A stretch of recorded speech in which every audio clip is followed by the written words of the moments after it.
Another ballistic missile test from North Korea could prompt a military reaction from the United States. U.S. Ambassador to the United Nations Nikki Haley said Monday morning.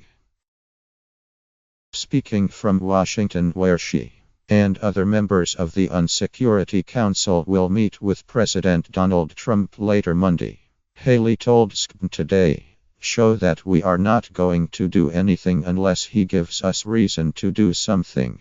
But should North Korea continue its recent pattern of saber-rattling, Haley said the U.S. is prepared to respond with military force.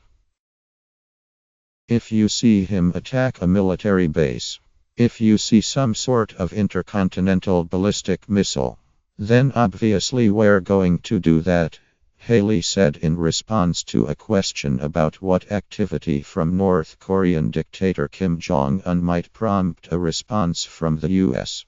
military. But right now, we're saying don't test, don't use nuclear missiles, don't try and do any more actions. And I think he's understanding that. And China's helping us really put that pressure on him.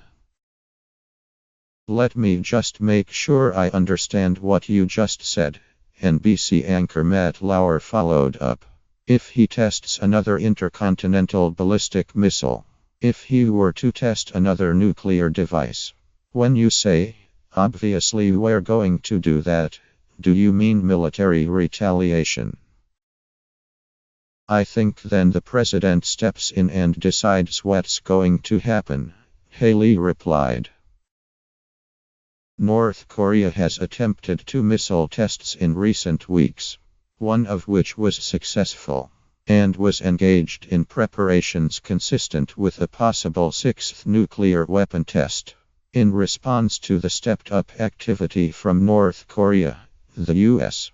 military moved an aircraft carrier, the USS Carl Vinson, into the waters off the Korean peninsula. That deployment, initially presented by the military and the White House as immediate, was actually delayed until after the carrier completed joint exercises with the Australian Navy.